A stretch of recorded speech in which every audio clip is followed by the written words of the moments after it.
இன்னைக்கு நம்ம 2020 போன வருஷம் ரிலீஸ் ஆன இன்விசிபிள் எவிடன்ஸ் அப்படின்னு சொல்லிட்டு ஒரு சூப்பரான சைக்கோ கில்லர் படத்தை பார்க்க போகிறோம். இந்த படத்தில் ஒரு சைக்கோ கில்லர் பொண்ணுங்க எல்லாருமே கடத்தி கொண்டு போயிட்டு ரேப் பண்ணி கொடூரமாக கண்ணை நோண்டி அந்த கண்ணையே சாப்பிட்டு சாகடிக்கிறான்.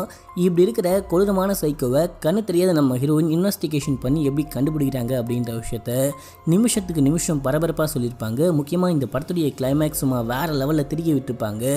சரி வாங்க இந்த படத்தை டீட்டெயிலாக பார்க்கலாம். அது முடியும் நம்ம சேனலை சப்ஸ்கிரைப் பண்ணிக்கோங்க, பக்கத்தில் வர பெல்லையும் கிளிக் பண்ணிக்கோங்க. இந்த படத்துடைய ஸ்டார்டிங் சீனில் நம்ம ஹீரோயினை காமிக்கிறாங்க. நம்ம ஹீரோயினுக்கு சொந்த பந்தம் அப்படின்னு சொல்லிக்கிறதுக்கு யாருமே இல்லை. நம்ம ஹீரோயின் ஒரு நாயை வளர்த்துக்கிட்டு இருக்காங்க. அந்த நாயை கூப்பிட்டுட்டு காலைல வேகமாக கிளம்பி இந்த போலீஸ் ட்ரைனிங் அகாடமிக்கு போகிறாங்க. அங்கே போயிட்டு சார் நான் 3 வருஷத்தில் எல்லாத்தையுமே கற்றுக்கிட்டேன், இப்போ என்னால் தனியாக நடக்க முடியும், கம்ப்யூட்டர் யூஸ் பண்ண முடியும், சண்டை போட முடியும், என்னை ப்ளீஸ் சேர்த்துக்கோங்க அப்படின்றப்ப அவர் பயங்கரமாக யோசிக்கிட்டாரு. இப்போ அப்படியே ஒரு ஃப்ளாஷ்பேக்கை காமிக்கிட்டாங்க. 3 வருடங்களுக்கு முன் அப்படின்னு சொல்லிட்டு காமிக்கிட்டாங்க. நம்ம ஹீரோயின் வந்துட்டு ஒரு பெரிய பில்டிங்லேருந்து கயிறு வழியாக கீழே இறங்கி போயிட்டு ஒருத்தங்கிட்ட பயங்கரமாக சண்டை போட்டு ஒரு போலீஸை காப்பாற்றுறாங்க. காப்பாற்றி அங்கேருந்து கூப்பிட்டுட்டு போகிறப்ப சில ஆஃபீஸர்ஸ்லாம் பின்னாடி வந்துட்டு பயங்கரமாக கைத்தட்டி ஆரவாரம் பண்ணுறாங்க, நீ வேறு லெவலாக பெர்ஃபார்ம் பண்ணுற அப்படின்னு சொல்கிறாங்க. நம்ம ஹீரோயின் ட்ரைனிங் அகாடமியில் ட்ரைனிங் எடுத்துக்கிட்டு இருக்காங்க. இப்போ அப்படியே எங்கள் சீனை கட் பண்ணால் ஒரு பப்பில் காமிக்கிறாங்க. பப்பில் ஒரு பையன் பயங்கரமாக பாட்டு பாடிட்டே இருக்கிறப்ப நம்ம ஹீரோயின் போயிட்டு அந்த பையனை மண்டை மேலே 2 போடு போட்டு வச்சின்னு வராங்க. இந்த பையன் தான் நம்ம ஹீரோனுடைய தம்பி. இந்த பையனை எப்படியாச்சும் படிக்க வச்சு பெரிய ஆளாக்கலாம் அப்படின்னு சொல்லிட்டு ஹீரோயின் ஆசைப்பட்டா அந்த பையன் பாட்டு சினிமா கூத்துன்னு சுற்றிக்கிட்டு இருக்கான். அந்த பையன் செம்மையாக கத்திட்டே இருக்கான். கார் மேலே ஒரு போடு போட்டு கையை கட்டி காருக்குள்ளே உட்கார வச்சுக்கிட்டு காரை ஓட்டிகிட்டு போகிறாங்க. அந்த பையன் பயங்கரமாக கத்திக்கிட்டே வரான விட்டு எதுக்கு என்ன இப்படி பண்ணிக்கிட்டு இருக்க, எதுக்கு என்ன இப்படி பண்ணிகிட்டு இருக்க அப்படின்னு சொல்லிட்டு சண்டை போட்டுக்கிட்டே வருவான் பாருங்க. அந்த பையன்கிட்ட பேசிட்டேன் அப்படின்ற அந்த கேப்பில் நம்ம ஹீரோயின் பயங்கரமாக ஆக்சிடென்ட் பண்ணிடுறாங்க. இந்த ஆக்சிடென்ட்டில் நம்ம ஹீரோயின் கார்லேருந்து வெளியே போயிட்டு விழுந்துட்டுறாங்க. நம்ம ஹீரோனுக்கு செம்மையாக அடிபட்டுருக்கு. அந்த பையன் மட்டும் உள்ளே மாட்டிக்கிட்டான். கை கட்டப்பட்ட நிலைமையில் இருக்கிற காரணத்தினால அந்த பையனால் கார்லேருந்து வெளியே வர முடியல. அப்படியே பெட்ரோல் லீக் ஆகிட்டே இருக்குது. இப்போ அப்படியே இந்த கார் வெடித்து சதறுது. இந்த கார் வெடித்த காரணத்தினால அவங்க தம்பி இறந்து போயிட்டான். அது மட்டும் இல்லாமல் நம்ம ஹீரோனுக்கு கண்ணும் தெரியாமல் போகுது. இப்போ அப்படியே ரியல் டைமில் காமிக்கிட்டாங்க. நம்ம ஹீரோயினை சேர்த்துக்க முடியாது அப்படின்னு சொல்லிட்டாங்க. நம்ம ஹீரோயின் அங்கேருந்து கிளம்பி வீட்டுக்கு வந்துட்டு இன்வெஸ்டிகேஷன் எப்படி பண்ணுறது அப்படின்னு சொல்லிட்டு வீட்டில் இருந்தபடியே கற்றுக்கிறாங்க. இந்த கண்ணு தெரியாதவங்க கற்றுப்பாங்க பார்த்தீங்களா, அது போல் கற்றுக்கிறாங்க. இப்போ வீட்டில் வந்துட்டு பார்த்தீங்கன்னா ஒரு ரேடியோவில் நியூஸ் ஓடிக்கிட்டு இருக்கு. அந்த நியூஸில் என்ன சொல்கிறாங்கன்னா, சில நாட்களாக பெண்கள் மர்மமான முறையில் காணாமல் போகிறாங்க, நீங்கள் வீட்டை விட்டு வெளியே போகும்போது பார்த்து போங்க அப்படின்னு சொல்கிறாங்க. இப்போ அப்படியே எங்கள் சீனை கட் பண்ணால் ஒரு பொண்ணை காமிக்கிறாங்க. அந்த பொண்ணால் நடக்கவே முடியல. அந்த பொண்ணு படிக்கட்டில் அப்படியே தவழ்ந்துக்கிட்டே வரப்ப ஒரு சைக்கோ கில்லர் வந்துட்டு அந்த பொண்ணு அப்படியே அடித்து தர நிறுத்திக்கிட்டு போகிறான். இந்த பக்கம் நம்ம ஹீரோயின் அவங்களுடைய தம்பியோடைய நினைவு நாளுக்கு சாப்பாடுலாம் செஞ்சு படைச்சிக்கிட்டு இருக்காங்க. அந்த பக்கம் அந்த சைக்கோ ஒரு பொண்ணுடைய கண்ணை நோண்டி அப்படியே ஸ்டோர் பண்ணி வச்சிருக்கான் போல். ஃப்ரிட்ஜிலேருந்து அந்த கண்ணை எடுத்து முட்டை கூட சேர்த்து சமைச்சு சாப்பிட்டுக்கிட்டு இருக்கான். இப்போ அப்படியே எங்கள் சீன் கட்டாது. நம்ம ஹீரோயின் சாமிலாம் கும்பிட்டு முடிச்சிட்டாங்க. எங்கேயோ வெளியே போயிட்டு வராங்க போல். ஒரு பஸ் ஸ்டாண்டில் வெயிட் பண்ணிட்டு இருக்காங்க. செமையாக மழை பெஞ்சிக்கிட்டு இருக்கு. அந்த டைமில் நிறைய பேர் அங்கே வெயிட் பண்ணிக்கிட்டு இருக்காங்க. டாக்ஸிக்காக வெயிட் பண்ணிட்டு இருக்காங்க. ஒவ்வொருத்தரும் அங்கேருந்து கிளம்பி போகிறப்ப கடைசியாக ஒரு பொண்ணு மட்டும் அங்கே வெயிட் பண்ணிட்டு இருக்கா. அந்த பொண்ணு அங்கேருந்து போயிட்டா. இப்போ ஹீரோயின் மட்டும் தனியாக அந்த பஸ் ஸ்டாண்டில் ரொம்ப நேரமாக வெயிட் பண்ணிக்கிட்டே இருக்காங்க. செமையாக மழை பெஞ்சிட்டே இருக்கு. அந்த டைமில் அங்கே ஒரு கார் வந்து நிற்கிது. நான் லேட்டாக வந்துட்டேன் மன்னிச்சிக்கோங்க அப்படின்னு சொல்கிறப்ப பரவாயில்ல அப்படின்னு சொல்லிட்டு ஹீரோயின் காருக்குள்ளே ஏறி உட்காந்துக்கிட்டு நான் உங்களுடைய சீட்டெல்லாம் நினச்சி விட்டேன் மன்னிச்சிக்கோங்க அப்படின்றப்ப பரவாயில்ல அப்படின்னு சொல்லிட்டு அவன் காரை ஓட்டிகிட்டு போகிறான். அப்போ நம்ம ஹீரோயின் டக்குன்னு ஸ்மெல் பண்ண ஆரம்பிக்கிறாங்க. என்னமோ ஹாஸ்பிட்டல் வார்டு அடிக்குது. என்னங்க ஏதாவது பேஷண்ட் ஹாஸ்பிட்டலுக்கு கூப்பிட்டு போனீங்களா அப்படின்றப்ப அப்படிலாம் ஒன்றும் இல்லை, இப்போ தான் கார் வாஷ்க்கு போயிட்டு வந்துருக்கு, அது சோப்பு வாசனை அப்படின்னு சொல்லிட்டு அவன் தண்ணி கொடுக்குறான். அந்தாங்க தண்ணி குடிங்க அப்படின்னு சொல்லிட்டு ஹீரோயின் தண்ணி பாட்டில் வாங்கி கையில் வச்சுக்கிறாங்க. இல்லை தண்ணி குடிங்க அப்படின்றப்ப இல்லை எனக்கு தண்ணி தாகம் எடுக்கல அப்படின்றாங்க. ஆனால் அவன் வற்புறுத்துறான் தண்ணி குடிச்சு தான் ஆகணும் அப்படின்னு சொல்லிட்டு நான் தண்ணி பாட்டில் ஓப்பன் பண்ணி தரேன் அப்படின்னு சொல்லிட்டு அவன் காரை ஓட்டிக்கிட்டு போகிறப்பவே திரும்பி நின்று அந்த பாட்டில் ஓப்பன் பண்ண ட்ரை பண்ணுறப்ப டக்குன்னு ஒரு ஆக்சிடென்ட் ஆகுது. ஒரு பொண்ணை அடித்து தூக்கிடுறான். அந்த பொண்ணு அப்படியே மூச்சு பேச்சு இல்லாமல் கீழே விழுந்து கிடக்குறா. என்னாச்சு அப்படின்றப்ப கொஞ்சம் வெயிட் பண்ணுங்க அப்படின்னு சொல்லிட்டு அவன் வெளியே போயிட்டு பார்க்குறப்ப ஒரு பொண்ணு அவன் டக்குன்னு அந்த பொண்ணை தூக்கிட்டு வந்து டிகியூல போட்டு க்ளோஸ் பண்ணுறப்ப ஹீரோயின் வெளியே வந்துட்டாங்க. என்னாச்சு அப்படின்னு சொல்லிட்டு கேட்குறப்ப ஒன்றும் இல்லை, நாய் அடித்து தூக்கிட்டேன், நீங்கள் போயிட்டு காருக்குள்ளே ஏறி உட்காருங்க அப்படின்றப்ப ஹீரோயின் கண்டுபிடிச்சிட்டாங்க. ஏற்கனவே ஹீரோயின் போலீஸ் ட்ரைனிங்லாம் போயிருக்காங்க. அது மட்டும் இல்லாமல் 3 வருஷமாக எந்தெந்த சவுண்ட் எப்படி இருக்கும் அப்படின்னு சொல்லிட்டு கண்ணு தெரியாதவங்களாம் கற்றுக்கிற அந்த ஸ்கூலுக்குலாம் போயிட்டு கற்றுட்டு இருப்பாங்க. டக்குன்னு ஹீரோயின் என்ன பண்ணுறாங்கன்னா தைரியமாக ஃபோன் எடுத்து போலீஸ்க்கு ஃபோன் பண்ண ட்ரை பண்ணுறாங்க. என்னடி பண்ணுற, போலீஸ்க்கு ஃபோன் பண்ணுற அப்படின்னு சொல்லிட்டு அவன் ஃபோனை தூக்கி போட்டு ஹீரோயினை காருக்குள்ளே ஏற்ற ட்ரை பண்ணுறான். ஹீரோயின் அதுக்குள்ளே கொய்யோமுறன்னு கத்தவே ஹீரோயினை தள்ளி விட்டு அவன் கார் எடுத்துக்கிட்டு அங்கேருந்து கிளம்பி போயிட்டான். இப்போ ஹீரோயின் கீழே விழுந்துட்டாங்க. கீழே விழுந்துட்டு அவங்களுடைய செல் எங்கே இருக்குது அப்படின்னு சொல்லிட்டு தேடிக்கிட்டு இருக்காங்க. அப்போ அந்த பக்கம் பைக்கில் எவனோ ஒருத்தன் வரான். அந்த பையன் வந்துட்டு ஹீரோயினை காப்பாற்றுற மாதிரி தெரியுது. இப்போ அப்படியே எங்கள் சீனை கட் பண்ணால் ஹீரோயின் ஒரு போலீஸ் ஸ்டேஷனில் உட்காந்துட்டு இங்கே நடந்த மேட்டரை பற்றிலாம் சொல்கிறாங்க. ஒரு ஆக்சிடென்ட் ஆகிடுச்சு, அவனை பார்க்கவே ஒரு பயங்கரமான ஆள் மாதிரி தெரியுது. அவன் ஒரு பொண்ணை அடித்து தூக்கிட்டு அந்த பொண்ணை கடத்திக்கிட்டு போயிட்டான். ப்ளீஸ் அந்த பொண்ணை சீக்கிரமாக காப்பாற்றணும் அப்படின்றப்ப நம்ம ஹீரோனுக்கு கண்ணு தெரியாத காரணத்தினால அந்த கான்ஸ்டபிள் நம்ப மாட்டான். டக்குன்னு ஒரு பொண்ணு உள்ளுக்குள்ளே வர அந்த பொண்ணை பார்க்கவே வேற லெவலில் இருக்கா. இந்த பொண்ணு தான் வந்துட்டு பார்த்தீங்கன்னா இந்த ஸ்டேஷனுடைய இன்ஸ்பெக்டர். இந்த பொண்ணு வந்து உட்காந்துக்கிட்டு என்னமா ஆச்சு அப்படின்னு சொல்லிட்டு கேட்டப்ப ஹீரோயின் எல்லா விஷயத்தையுமே சொல்கிறாங்க. ஒரு பொண்ணை அடிச்சு தூக்கி ஆக்சிடென்ட் பண்ணிட்டான் அப்படின்னு சொல்கிறப்ப உனக்கு எப்படி தெரியும் அப்படின்னு சொல்லிட்டு இந்த பொண்ணும் கேட்குறா. அப்போ நம்ம ஹீரோயின் சொல்கிறாங்க, நாய் அடிச்சு தூக்கிறதுக்கும் பொண்ணு அடிச்சு தூக்கிறதுக்கும் டிஃப்ரென்ஸ் இருக்குது. நான் அந்த பொண்ணுடைய கூக்குரலை கேட்டேன், அந்த பொண்ணு கத்தனை சவுண்டை கேட்டேன், நீங்கள் வேணா போய்ட்டு செக் பண்ணி பாருங்க அப்படின்னு சொல்கிறப்ப சரி அப்படின்னு சொல்கிறாங்க. ஹீரோயின் தேங்க்யூ அப்படின்னு சொல்லிட்டு அவங்க நேமை சொல்லுவாங்க பாருங்க. ஏமா உனக்கு தான் கண்ணு தெரியாதே, எப்படி என் பேரை கண்டுபிடிச்ச அப்படின்னு சொல்லிட்டு கேட்குறப்ப நான் ட்ரைனிங் பீரியடில் இருக்கிறப்ப நீங்கள் ஒரு வாட்டி வந்து பேசுனீங்க, நீங்கள் ஒரு வாட்டி வந்து ஸ்பீச் கொடுத்தீங்க, உங்களுடைய வாய்ஸ் எனக்கு இன்னமும் ஞாபகம் இருக்குது அப்படின்னு சொல்லிட்டு ஹீரோயின் அங்கேருந்து கிளம்புறாங்க. கிளம்புறப்ப உங்களுடைய கால் ரொம்ப வலிக்குதுன்னு நினைக்கிறேன், பார்த்து சீக்கிரமாக ஹாஸ்பிட்டலுக்கு போங்க அப்படின்னு சொல்லிட்டு போகிறாங்க. இப்போ அந்த போலீஸ்காரமாவே பயங்கரமாக ஆச்சரியப்படுறாங்க. இந்த பொண்ணு கண்ணு தெரியுமா தெரியாதா அப்படின்ற மாதிரி யோசிக்கிறாங்க. இப்போ அப்படியே எங்கள் சீனை கட் பண்ணால் அந்த சைக்கோவை காமிக்கிறாங்க. சைக்கோ ஒரு பொண்ணுடைய 2 கண்ணையுமே நோண்டிட்டு அப்படியே கட்டு போட்டு வச்சிருக்கான். இப்போ அந்த பொண்ணு அப்படியே ரேப் பண்ணுறான். இப்போ அப்படியே எங்கள் சீன் கட் ஆகுது. நம்ம ஹீரோயினை காமிக்கிறாங்க. ஹீரோயின் வீட்டில் இருக்கிறப்ப அந்த 2 போலீஸ்காரங்களும் சேர்ந்துக்கிட்டு ஹீரோனுடைய வீட்டுக்கு வந்துட்டு நாங்கள் அங்கே போயிட்டு செக் பண்ணி பார்த்தோம், எந்த நாயும் ஆக்சிடென்ட் ஆன மாதிரி தெரியல, நீங்கள் சொன்ன மாதிரி பொண்ணாக தான் இருக்க வாய்ப்பு நிறையவே இருக்குது. இப்போ நீங்கள் உங்களுக்கு தெரிஞ்ச எல்லா விஷயத்தையுமே சொல்லுங்கள், அப்போ தான் அவனை அரெஸ்ட் பண்ண ஈஸியாக இருக்கும், அவனை அப்போ தான் கண்டுபிடிக்க முடியும் அப்படின்றப்ப இப்போ நம்ம ஹீரோயின் எல்லாத்தையுமே ஒன்று ஒன்றா யோசிச்சு சொல்ல ஆரம்பிக்கிட்டாங்க. அது வந்துட்டு பயங்கர ஹை எண்டு காராக இருந்துச்சு, சாதாரண கார் மாதிரியே தெரியல, அது வந்துட்டு விஐபி டாக்ஸியாக இருக்க வாய்ப்பு நிறையவே இருக்குது அப்படின்னு சொல்கிறாங்க. அதுக்கப்புறம் அவன் லெஃப்ட் ஹேண்டர், ஏன்னா அவன் ரைட் ஹேண்டில் வாட்ச் கட்டியிருந்தான், அவன் தண்ணி குடிக்கிறப்ப நான் பார்த்தேன், அவன் ரைட் ஹேண்டில் தான் வாட்சை கட்டியிருந்தான், அவன் கண்டிப்பாக லெஃப்ட் ஹேண்டர் தான் அப்படின்னு சொல்கிறாங்க. அதுக்கப்புறம் அவன் ஆக்சிடென்ட் ஆனதுக்கப்புறம் அந்த பொண்ணை டிக்கிக்குள்ளே தூக்கி போட்டுக்கிட்டு போனான். அவன் பேசுறதையும் அவன் நடக்கிறதையும் வச்சு பார்க்குறப்ப அவன் வந்துட்டு ஒரு 1.7 அந்த ஹைட்டு இருப்பான்னு நினைக்கிறேன், அவ்வளோதான் என்னால் நோட் பண்ண முடிஞ்சுது அப்படின்றப்ப இவங்க ஆச்சரியமாக பார்க்குறாங்க. இந்த பொண்ணுக்கு உண்மையிலேயே கண்ணு தெரியுமா தெரியாதா, இல்லை இந்த பொண்ணு போய் சொல்கிறாளா அப்படின்ற மாதிரி யோசிக்கிட்டாங்க. அந்த கான்ஸ்டபிள் இருக்கார் பார்த்தீங்களா, அவர் கையில் அந்த டிக் பேனா வச்சுக்கிட்டு டிக் டிக்னு அமைக்கிட்டே இருக்கிறப்ப ஹீரோயின் புரிஞ்சுக்கிறாங்க இவங்க 2 பேருமே நம்மளை நம்பலை அப்படின்னு சொல்லிட்டு. இப்போ ஹீரோயின் என்ன சொல்கிறாங்கன்னா அந்த கான்ஸ்டபிளுடைய ஹைட்டையும் வெயிட்டையும் சொல்கிறாங்க. கிட்டத்தட்ட எக்ஸாக்டாக மேட்ச் ஆகிற மாதிரியே இருக்குது. இதுக்கப்புறம் தான் கொஞ்சம் கொஞ்சமாக நம்ப ஆரம்பிக்கிட்டாங்க. சரி ஓகே நாங்கள் போய்ட்டு விசாரிக்கிறோம் அப்படின்னு சொல்லிட்டு அவங்க அங்கேருந்து கிளம்புறாங்க. கிளம்புறப்ப அந்த இன்ஸ்பெக்டர் நம்ம ஹீரோயின்கிட்ட வந்துட்டு எனக்கு கால் அடிபட்டிருக்கு அப்படின்ற விஷயம் உனக்கு எப்படி தெரியும் அப்படின்றப்ப நீங்கள் தாங்கி தாங்கி நடந்து வந்த விஷயம் உங்களுடைய ஃபுட் ஸ்டெப்ஸை வச்சு நான் கண்டுபிடிச்சேன், அது மட்டும் இல்லாமல் நீங்கள் காலில் ஏதோ ஒரு ஆயின்மெண்ட் அடையிருந்தீங்க போல், அந்த ஸ்மெல் பண்ணி கண்டுபிடிச்சேன் அப்படின்னு சொல்கிறாங்க. இப்போ அப்படியே எங்கள் சீனை கட் பண்ணால் ஹை அப்படின்னு சொல்லிட்டு ஒரு பையனை காமிக்கிறாங்க. இந்த பையன் ஒரு ஸ்கேட்டிங் சென்டரில் ஒர்க் பண்ணிகிட்டு இருக்கான். அப்போ அவனுடைய ஹவுஸ் ஓனர் கால் பண்ணி 6 மாதமாக வாடகை கொடுக்கல, ஒழுங்காக நீ வாடகை கொடுக்குற அப்படின்லாம் பொருள்லாம் தூக்கி வெளியே போட்டுரும் அப்படின்றப்ப இவனுக்கு என்ன பண்ணுறது அப்படின்னு சொல்லிட்டு தெரியல. அவனுடைய ஓனர் கிட்ட போயிட்டு எனக்கு கொஞ்சம் அட்வான்ஸ் வேணும் அப்படின்றப்ப டேய் தம்பி ஏற்கனவே நீ 6 மாத சம்பளத்தை அட்வான்ஸாக வாங்கிட்ட, இது மேலே ஒரு பைசா கூட கிடையாது, ஓடி போயிடு அப்படின்றாரு. இப்போ இவன் போயிட்டு ஒர்க் பண்ணிகிட்டே இருக்கிறப்ப டிவியில் ஒரு நியூஸை பார்க்குறான். காணாமல் போன பெண்ணுங்களை பற்றி தகவல் கொடுக்குறவங்களுக்கு நல்ல சன்மானம் வழங்கப்படும் அப்படின்னு சொல்கிறாங்க. இதை பார்த்தோன்னே அடிச்சுதுற லக்கு அப்படின்னு சொல்லிட்டு இவன் போலீஸ் ஸ்டேஷன் போகிறான். என்னன்னு பார்த்தீங்கன்னா அன்னைக்கு ஹீரோயின் கீழே விழுந்து கிடக்கிறப்ப பைக்கில் வந்தான் இவன் தான்.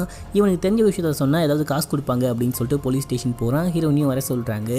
இப்போ இவனை உட்கார வச்சு கேள்வி எல்லாம் கேட்குறாங்க. அவன் எப்படி இருந்தான் அப்படின்னு சொல்லிட்டு கேட்குறப்ப அவன் எப்படி இருந்தான் அப்படின்ற விஷயத்தெல்லாம் நான் சரியாக பார்க்கல, அவனுடைய வண்டி நம்பரையும் நான் பார்க்கல, ஆனால் அது வந்துட்டு ஆடி கார் அப்படின்னு சொல்கிறப்ப இவன் போய் சொல்கிறான் அது வந்துட்டு ஒரு டாக்ஸி அப்படின்னு சொல்கிறப்ப இல்லை இந்த பொண்ணு தான் போய் சொல்கிறான், இந்த பொண்ணு தான் கண் தெரியாதுல, இந்த பொண்ணு எப்படி பார்த்தாலாமா அப்படின்னு சொல்லிட்டு கேட்குறப்ப சரி அந்த பொண்ணை அவன் எங்கே தூக்கி போட்டுக்கிட்டு போனான், ஃப்ரண்ட் சீட்லையா பேக் சீட்லையா அப்படின்னு சொல்லிட்டு கேட்குறப்ப பேக் சீட்டில் அப்படின்னு சொல்கிறான். இல்லை இவன் போய் சொல்கிறான் அந்த பொண்ணை அவன் டிக்கில் தூக்கி போட்டுக்கிட்டு போனான் அப்படின்றப்ப இவன் வசமாக மாட்டிக்கிட்டான். அந்த இன்ஸ்பெக்டர் நல்லாவே புரிஞ்சுக்கிறாங்க இந்த பயபுள்ள காசுக்கு தான் வந்திருக்கு அப்படின்னு சொல்லிட்டு. என்னப்பா தம்பி சன்மானத்துக்கு தான் வந்தியா அப்படின்னு சொல்லிட்டு கேட்குறப்ப ஆமாம் அப்படின்னு சொல்லிட்டு ஒத்துக்கிட்டான்.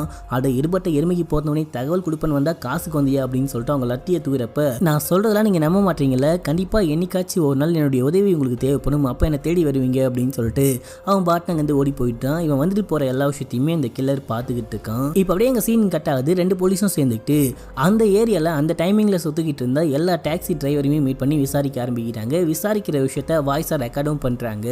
இப்போ அப்படியே அன்னைக்கு நைட்டு காமிக்கிறாங்க. அந்த கில்லர் ஒரு பொண்ணை காரில் ஏற்றிக்கிட்டு போகிறான். அந்த பொண்ணு ஏன் லேட்டு அப்படின்னு சொல்லிட்டு கேட்குறப்ப இல்லை கொஞ்சம் டிராஃபிக் ஜாம் அப்படின்னு சொல்லிட்டு அந்த பொண்ணை ஏற்றிக்கிட்டு போகிறான். அந்த பொண்ணு ஃப்ரண்ட் சீட்டில் உட்காந்துக்கிட்டு போகிறா. இப்போ அப்படியே எங்கள் சீனை கட் பண்ணால் போலீஸ் ஸ்டேஷனில் நம்ம ஹீரோயினை காமிக்கிறாங்க. இப்போ போயிட்டு விசாரிச்சாங்க பார்த்தீங்களா, அந்த ஆடியோஸ் எல்லாத்தையுமே நம்ம ஹீரோயின் கிட்ட போட்டு காமிக்கிறப்ப இவங்க யாருமே இல்லை, அவன் வேற ஒருத்தன், அந்த வாய்ஸ் எனக்கு இன்னமும் நல்லா ஞாபகம் இருக்குது, அந்த வாய்ஸ் பயங்கரமாக அப்படியே கணி கணீர் கணீர்னு இருக்கும் அப்படின்ற மாதிரி சொல்லிட்டு இருக்காங்க. இப்போ அப்படியே எங்க சீனை கட் பண்ணா நம்ம ஹீரோயின் அந்த போலீஸ்காரமாவும் ரெஸ்டாரண்ட்ல உட்காந்து சாப்பிட்டு முடிச்சுட்டு அங்கேருந்து கிளம்புறப்ப அந்த போலீஸ்காரமா அவங்களுடைய கார் டிக்கில் என்னமோ வச்சுட்டு க்ளோஸ் பண்றாங்க. அந்த டம்முன்னு சவுண்டு கேட்குது. அப்போ நம்ம ஹீரோயின் டக்குன்னு காருக்கு பக்கத்தில் வந்து நின்றுட்டு இந்த டிக்கியை இன்னும் கொஞ்சம் ஸ்லோவாக க்ளோஸ் பண்ணுங்க அப்படின்றப்ப ஸ்லோவாக க்ளோஸ் பண்ணுறாங்க. எப்படி க்ளோஸ் பண்ணாலும் சத்தம் டம்முன்னு கேட்குது. அப்போ ஹீரோயின் சொல்கிறாங்க எந்த காரில் சத்தம் கம்மியாக கேட்கும் அப்படின்றப்ப ஹையன் காரில் தான் ஆட்டோமேட்டிக் லாக் சிஸ்டம் இருக்கும். அதில் ஆட்டோமேட்டிக்காக லாக் ஆகிறப்ப தான் சத்தம் கம்மியாக கேட்கும் அப்படின்றப்ப இப்போ ஹீரோயின் டக்குன்னு யோசிக்கிறாங்க. ஹீரோயினுக்கு ஸ்ட்ரைக் ஆகுது. ஒருவேளை அந்த பையன் சொன்னது கரெக்டாக தான் இருக்கும் போல. அந்த பையன் சொன்ன மாதிரி அது ஆடி காராக இருக்க வாய்ப்பு அதிகமாக இருக்குது அப்படின்னு சொல்லிட்டு இவங்க கார் எடுத்துக்கிட்டு போகிறப்ப அந்த பையனுக்கு கால் பண்ண ட்ரை பண்ணுறாங்க. இப்போ அந்த பையனை காமிக்கிட்டாங்க. அந்த பையன் ஸ்கேட்டிங் போர்டை வச்சு ப்ராக்டிஸ் பண்ணிகிட்டே இருக்கிறப்ப அந்த பார்க்கில் ஒருத்தன் முகமுடிலாம் போட்டுக்கிட்டு உட்காந்துக்கிட்டு இருக்கான். அவனை பார்க்கவே இவனுக்கு லைட்டாக பயமாக இருக்குது. ஒருவேளை இந்த கொலைகாரனர் இருப்பானோ அப்படின்னு சொல்லிட்டு இவன் பயந்துக்கிட்டு ஓட ஆரம்பிக்கிறான். பார்த்தா அந்த சைக்கோ தான் இவனை ஃபாலோ பண்ணிட்டு வந்து இங்கே உட்காந்துட்டு இருக்கான் போல. இவன் ஓடுற விஷயத்த பார்த்தோன்னே அந்த கில்லரும் விரட்ட ஆரம்பிச்சிட்டான். இவன் ஓடி போயிட்டு ஒரு இடத்துல ஒளிஞ்சிக்கிறான். இந்த டைமில் கரெக்டாக நம்ம ஹீரோயின் கால் பண்ணுறாங்க. அந்த சவுண்டு கேட்டவனே பயபுல இங்கே தான் ஒளிஞ்சிக்கிட்டு இருக்கு போல அப்படின்னு சொல்லிட்டு இவனை பிடிச்சி பொலன்னு பொலந்து அவன் கழுத்தை நெரிச்சு சாகடிக்கலாம் அப்படின்னு சொல்லிட்டு பார்க்குறப்ப அந்த பக்கம் சைக்கிளில் ஒருத்தன் வரான். அவனை பார்த்தோன்னே இந்த கில்லர் இவனை அப்படியே போட்டு அங்கேருந்து எஸ்கேப் ஆகி ஓடி போயிட்டான். இப்போ அப்படியே இங்கே சீன் கட் ஆகுது. இவனை கொண்டு போயிட்டு ஹாஸ்பிட்டலில் அட்மிட் பண்ணிட்டாங்க. ஹீரோனும் போலீஸும் போயிட்டு பார்க்குறாங்க. அவனுக்கு பெரிய பிரச்சனை இல்லை, கொஞ்சம் மயக்கத்தில் இருக்கான், சீக்கிரமாக சரியாயிடும் அப்படின்னு சொல்லிட்டு டாக்டர் சொல்கிறாரு. இவங்க வெயிட் பண்ணிட்டு இருக்கிறப்ப அந்த பக்கமாக வந்துட்டு ஒரு நர்ஸ் என்னத்தையோ தள்ளிட்டு போகிறாங்க. அப்போ ஹீரோனுக்கு என்னமோ ஸ்மெல் வருது. அப்போ போலீஸ் கிட்ட சொல்கிறாங்க இது என்ன ஸ்மெல்லு? இதே ஸ்மெல்லு தான் அன்றைக்கி கார்லேயும் வந்துச்சு. ஆனால் அவன்கிட்ட கேட்குறப்ப அது சோப்பு ஸ்மெல்லு அப்படின்னு சொன்னால் இது என்ன ஸ்மெல்லு அப்படின்னு சொல்லிட்டு கேட்குறப்ப இது குளோரோஃபார்ம் அப்படின்னு சொல்கிறாங்க. அப்படின்னா கொலைகாரன் தண்ணியில் மயக்க மருந்தை கலந்து கொடுத்து தான் பொண்ணுங்களை கத்திக்கிட்டு போகிறான் அப்படின்ற விஷயத்த கண்டுபிடிக்கிறாங்க. அது மட்டும் இல்லாமல் இந்த பையன் சொன்ன எல்லா விஷயமும் உண்மைதான் நினைக்கிறேன். அந்த காரணத்தினால தான் அந்த கில்லர் இவனை கொலை பண்ண ட்ரை பண்ணியிருக்கான். அப்படின்னா அது கண்டிப்பாக ஆடிக்காராக தான் இருக்கணும் அப்படின்ற விஷயத்த இவங்க புரிஞ்சுக்கிட்டாங்க. ஹீரோயின் வீட்டுக்கு போகாமல் அன்றைக்கி நைட்டு இந்த பையனை பார்த்துக்கணும் அப்படின்னு சொல்லிட்டு ஹாஸ்பிட்டலே தங்குறாங்க. ஹீரோயின் வீட்டுக்கு போகாத ஒரு நல்ல விஷயம் தான். கில்லர் ஹீரோயினை பார்க்க ஹீரோனுடைய வீட்டுக்குள்ளே போகிறான். ஹீரோயின் இல்லை அப்படின்னு சொல்லிட்டு தெரிஞ்சுக்கிட்டு வீடு முழுக்க சுற்றி என்னமோ பார்த்துக்கிட்டு இருக்கான். அங்கே இருக்கிற விஷயம்லாம் செக் பண்ணி பார்த்துக்கிட்டு இருக்கான். இப்போ அப்படியே எங்கள் சீன் கட் ஆகுது. மறுநாள் காலைல காமிக்கிறாங்க. இந்த பையன் கண்ணை முடிக்கிறான். ஹீரோயின் பக்கத்தில் இருக்க விஷயத்த பார்த்துட்டு பயங்கரமாக கத்த ஆரம்பிக்கிறான். நீ மட்டும் எனக்கு கால் பண்ணலாம், நான் ஈஸியாக தப்பிச்சு போயிட்டு இருப்பேன், நீ தான் மாட்டி விட்ட அப்படின்னு சொல்கிறப்ப அங்கே போலீஸ்காரமாக வந்துட்டு நம்ம ஹீரோனுக்கு சப்போர்ட் பண்ணி பேசிட்டாங்க. நேற்று நைட்டு ஃபுல்லாக எவ்வளோ கஷ்டப்பட்டு கண்ணை முடிச்சு உன்னை பார்த்துக்கிட்டா தெரியுமா, கொஞ்சம் கூட நன்றி இல்லாமல் பேசிட்டேன் அப்படின்றப்ப உடனே ஹீரோயின் அந்த பையனுக்கு சப்போர்ட் பண்ணி பேசிட்டாங்க. அந்த பையனை திட்டாதீங்க, அந்த பையன் ஸ்டார்டிங்லேயே ஆடிக்கார் அப்படின்னு சொன்னால் அந்த பையன் சொல்கிறப்பவே நம்ம நம்பியிருந்தா ஈஸியாக அந்த கில்லரை கண்டுபிடிச்சிட்டு இருக்கலாம், நம்ம தான் பெரிய தப்பு பண்ணிட்டோம், நீ உடம்பை பார்த்துக்கப்பா தம்பி அப்படின்னு சொல்லிட்டு அவங்க அங்கேருந்து கிளம்புறாங்க. அங்கேருந்து கிளம்பி வீட்டுக்கு வந்துட்டாங்க. வீட்டுக்கு வந்து குளிச்செல்லாம் முடிச்சுட்டு ஃப்ரெஷ் ஆகிட்டு சாப்பிடலாம் அப்படின்னு சொல்லிட்டு பார்க்குறப்ப யாரோ கால் பண்ணுறாங்க. ஹீரோயின் அட்டன் பண்ணால் அந்த கில்லர் தான் கால் பண்ணுறான் போல, பேசவே மாட்டான். ஹீரோயின் ஹலோ ஹலோ அப்படின்னு சொல்கிறாங்க. எந்த ரிப்ளையும் இல்லை. ஹீரோயின் தெரிஞ்சுக்கிறாங்க கண்டிப்பாக அந்த பைபிள் தான் அப்படின்னு சொல்லிட்டு தெரிஞ்சுக்கிட்டு டேய் நீ தான் அப்படின்றது எனக்கு நல்லாவே தெரியும், உன்னால் என்ன ஒன்றுமே பண்ண முடியாது, உன்னால் என்ன பண்ண முடியுமோ பண்ணிக்கூடா அப்படின்னு சொல்லிட்டு திமிரா பேசிட்டப்ப உடனே அந்த கில்லர் என்ன சொல்கிறான்னா என்ன ஹாயை பார்த்தா அவனுடைய தம்பி ஞாபகம் வருதா, அவன் இறந்து போய் தான் 3 வருஷம் ஆகுது, இன்னமும் எதுக்கு அதை பற்றியே ஃபீல் பண்ணிக்கிட்டு இருக்க, அந்த பையனாக சாக வேண்டியவன் தான் அப்படின்னு சொல்கிறப்ப ஹீரோனுக்கு செம்ம காண்டாகுது, பயங்கரமாக திட்டுறாங்க. கடைசியாக அந்த கில்லர் என்ன சொல்கிறான்னா நீ தேவையில்லாமல் என்னுடைய வேலையில் மூக்க நுழைக்காது, இப்போ நீ என்ன பண்ணிட்டு இருக்க அப்படின்னு சொல்லிட்டு நான் வாட்ச் பண்ணிகிட்டே தான் இருக்கேன், நெக்ஸ்ட் டைம்லாம் நான் உன்னை மன்னிச்சு விட மாட்டேன் அப்படின்னு சொல்லிட்டு அவன் ஃபோனை கட் பண்ணுறான். ஹீரோன் என்னென்ன பண்ணுறாங்க அப்படின்ற எல்லா விஷயத்தையுமே வீட்டில் கேமராவை செட் பண்ணி அவன் வாட்ச் பண்ணிகிட்டே இருக்கான் அப்படின்ற விஷயத்த காமிக்கிட்டாங்க.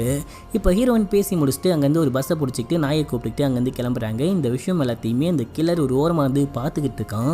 ஹீரோயின் இங்கேருந்து வேகமாக கிளம்பி ஹாஸ்பிட்டலுக்கு போயிட்டு அந்த பையனை போயிட்டு மீட் பண்ணி இப்போ நீ வெளியே போகிறது சேஃப் இல்லை, அந்த கில்லர் ரொம்ப ரொம்ப மோசமானவன், உன்னை பார்த்தா சும்மா விட மாட்டான், உன்னுடைய உயிருக்கு பெரிய ஆபத்து இருக்குது, நீ வேணா இந்த ஹாஸ்பிட்டலையே தங்கிக்கோ, உன்னுடைய செலவு மொத்தத்தையும் நானே பார்த்துக்கிறேன் அப்படின்றப்ப என்ன பார்த்துக்க எனக்கு தெரியும், நீ உன்னுடைய வேலையை பார்த்துக்கோ, ஃபஸ்ட்டு நீ உன்னை பார்த்துக்கோ அப்படின்னு சொல்லிட்டு அவன் ஃப்ரெண்ட்ஸோட சேர்ந்துக்கிட்டு வெளியே போகிறான். இப்போ இந்த பையனை மட்டும் தனியாக நிற்க வச்சுட்டு நாங்கள் போயிட்டு பைக் எடுத்துன்னு வரோம் அப்படின்னு சொல்லிட்டு ஃப்ரெண்ட்ஸ்லாம் போயிட்டுறாங்க. இந்த பையன் பார்த்துட்டே இருக்கிறப்ப நம்ம ஹீரோயின் அந்த பக்கமாக வர ஒரு பஸ்ஸில் ஏறி போகிறாங்க. ஹீரோயின் அந்த சைக்கோ கில்லர் ஃபாலோ பண்ணிகிட்டே போகிற விஷயத்தை இந்த பையன் பார்த்துட்டு ஹீரோயினுக்கு டக்குன்னு கால் பண்ணுறான். அவன் போய்ட்டு ஒரு சீட்டில் உட்காந்துட்டே இருக்கிறப்ப ஹீரோயினுக்கு இந்த பையன் கால் பண்ணி என்னை கொலை பண்ண ட்ரை பண்ண உன்னை தான் ஃபாலோ பண்ணிட்டு வந்துட்டு இருக்கான், நீ ஒன்றும் பயப்படாத, நீ பஸ்ஸுக்குள்ளே இருக்க வரைக்கும் சேஃபாக இருக்கலாம், உன்னை ஒன்றுமே பண்ண மாட்டான், நீ பயப்படாமல் உன்னுடைய வீடியோவை ஆன் பண்ணு, நான் உனக்கு வீடியோ கால் பண்ணுறேன் அப்படின்னு சொல்கிறப்ப ஹீரோயின் வீடியோ கால் ஆன் பண்ணுறாங்க. அந்த சைக்கோ கில்லர் அங்கே தான் உட்காந்துக்கிட்டு இருக்கான்.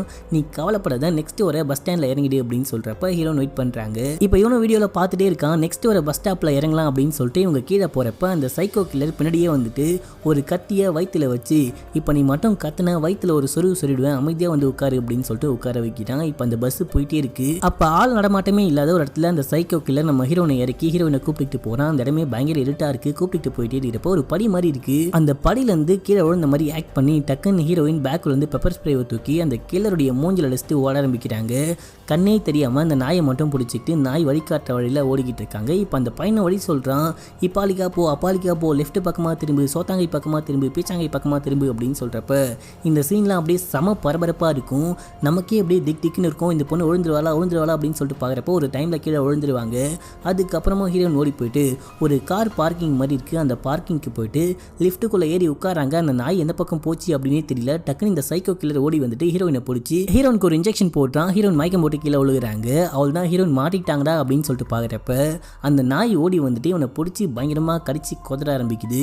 இவன் செம்ம காண்டாயிட்டு ஒரு ஊசி மாதிரி ஒன்று இருக்கு. அந்த ஊசியை தூக்கி இந்த நாயோடைய மூஞ்சிலே சதக்குன்னு குத்தி அந்த நாய் அப்படியே சாகடிக்கிறான். இந்த கேப்ல அந்த லிஃப்ட் க்ளோஸ் ஆகி மேலே போகுது. மேலே இருக்கவங்க ஹீரோயினை பார்த்துட்டு ஹீரோனை கொண்டு போயிட்டு ஹாஸ்பிட்டலில் அட்மிட் பண்றாங்க. இந்த பையனும் வந்துட்டான், அந்த போலீஸ்காரமும் வந்துட்டாங்க. இப்போ நம்ம ஹீரோன் அப்படியே கண்ணை முழிக்கிறாங்க. கண்ணை முழிச்சவனே எங்க என்னுடைய நாய் அப்படின்னு சொல்லிட்டு கேட்டப்ப நாய் இறந்து போச்சு அப்படின்னு சொல்றாங்க. அந்த விஷயத்தை கேட்டு ஹீரோயின் பயங்கரமா கதறி அழுகிறாங்க. இப்போ அப்படியே எங்க சீன் கட் ஆகுது. அந்த சைக்கோவை காமிக்கிறாங்க. அந்த சைக்கோ கடத்திட்டு வர எந்த பொண்ணுமே டக்குன்னு சாகடிச்சிட மாட்டான் போல. அப்படியே மயக்கத்திலேயே வச்சிருக்கான். ஒரு பொண்ணை தூக்கி வந்து போட்டு அந்த பொண்ணுடைய கண்ணை நோண்டிட்டு அந்த பொண்ணை ரேப் பண்றான். இப்போ அப்படியே எங்க சீன் கட் ஆகுது. இப்போ நம்ம ஹீரோனை டிஸ்சார்ஜ் பண்ணி வீட்டுக்கு கொண்டு வந்து விட்டு போறாங்க. நம்ம ஹீரோனுக்கு பாதுகாப்பா அந்த குட்டி பையனும் ஹீரோயின் கூடவே இருக்கேன் அப்படின்னு சொல்றான். ஹீரோனுடைய வீட்டெல்லாம் சுத்தி பார்த்துட்டு ஹீரோனுடைய தம்பி யூஸ் பண்ண அந்த பொருட்கள்லாம் இருக்கும் பாத்தீங்களா, அந்த பொருட்கள் எல்லாத்தையுமே எடுத்து யூஸ் பண்ணி பாக்குறப்ப நம்ம ஹீரோனுக்கு தம்பியே திரும்பி வந்த மாதிரி தோணுது. அதுக்கப்புறம் ரெண்டு பேரும் சேர்ந்துட்டு ஜாலியாக விளையாட ஆரம்பிக்கிறாங்க. அந்த பையன் நம்ம ஹீரோனுக்கு ஸ்கேட்டிங் பண்ணலாம் கத்து கொடுத்துட்டு இருக்கான். இப்போ அப்படியே எங்க சீன் கட் ஆகுது. போலீஸ்லாம் சேர்ந்துட்டு கில்லர் ஒரு டாக்டராக இருக்கணும் அப்படின்னா ஏதாவது மெடிக்கல் ஃபீல்டில் இருக்கணும் அப்படின்னு சொல்லிட்டு கண்டுபிடிக்கிறாங்க. ஏன் அப்படின்னு சொல்லிட்டு பார்த்தீங்கன்னா அந்த கில்லர் நம்ம ஹீரோனுக்கு ஒரு இன்ஜெக்ஷன் போட்டிருப்பான் பார்த்தீங்களா, அந்த இன்ஜெக்ஷன் மெடிக்கல் ஃபீல்டில் இருக்கவங்களுக்கு மட்டும்தான் கிடைக்குமா, அந்த அளவுக்கு பவர்ஃபுல்லான ஒரு இன்ஜெக்ஷன் அப்படின்னு சொல்லிட்டு கண்டுபிடிச்சிட்டு அந்த ஊரில் இருக்கிற ஆடிக்கார் வச்சிருக்கிற லெஃப்ட் ஹேண்டராக இருக்கிற டாக்டர்ஸ் எல்லாத்தையுமே ஃபில்டர் பண்ணி எடுக்க ஆரம்பிக்கிறாங்க. இப்போ அப்படியே எங்கள் சீன் கட் ஆகுது. அந்த சைக்கோவை காமிக்கிறாங்க. அந்த சைக்கோ ஒரு பொண்ணை படுக்க வச்சிருக்கான். அந்த பொண்ணுக்கு போயிட்டு ஒரு இன்ஜெக்ஷன் போடுறான். இப்போ அப்படியே ஒரு ஃபிளாஷ்பேக் காமிக்கிறாங்க. அந்த சைக்கோ ட்ரீட்மெண்ட்டுக்கு வந்த ஒரு பொண்ணையே லவ் பண்ண ஆரம்பிச்சிட்டு இருக்காங்க போல. ரெண்டு பேருமே பயங்கரமா லவ் பண்றாங்க. அந்த பொண்ணுகிட்ட பேசிட்டு இருக்கான். உன்னுடைய கண்ணை ஆப்ரேஷன் பண்ணி நான் இன்னமும் அழகான கண்ணா மாத்த போறேன்.